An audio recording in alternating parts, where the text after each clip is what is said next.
行政院昨出手答这个查房地产的行为，通过什么？通过房地合一税2.0的草案，也过囤房税无修法，互人批评讲是做半套。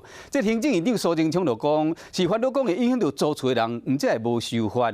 那高雄最近因真侪重大刑案的发生，引起内力分别伫批评高雄甲新北市的治安。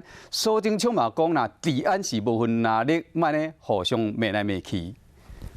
高雄市最近发生真侪件重大刑案，河南两党拢伫咧大战平，批评高雄市含新北市治安歹。行政院长苏贞昌出面驳回解说。我看到无论哪一个地方首长都是很重视治安，也都用尽心力，警察局长也都战战兢兢，我也都盯紧。这治安不必分蓝绿，也不要互相攻击。 国民党批评高雄治安歹，民进党立委关碧玲讲，去年暴力犯罪发生数是新北市91件上济。南洋嘛提出数据，讲10万人口犯罪率来算，台中、桃园分别是1.31%和2.21%，新北市2.26%，犯罪率是6都第3家。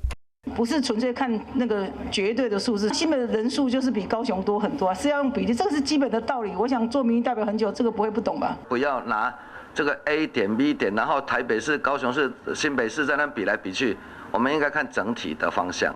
大家若伫咧注意治安，过来房价贵，行政院1号通过房地合一税2.0草案，囤房税煞无修法，洪批评做半套。纵算用这样子几间来算增加缴税，它并不会受影响，反而会借这个理由说政府增加他的税了，他就去提高房租，会间接影响到租屋族。就惊囤房税可能产生转嫁效应。苏贞昌强调，外国有失败案例，所以这摆无推动囤房税。不过未来嘛是继续讨论观察。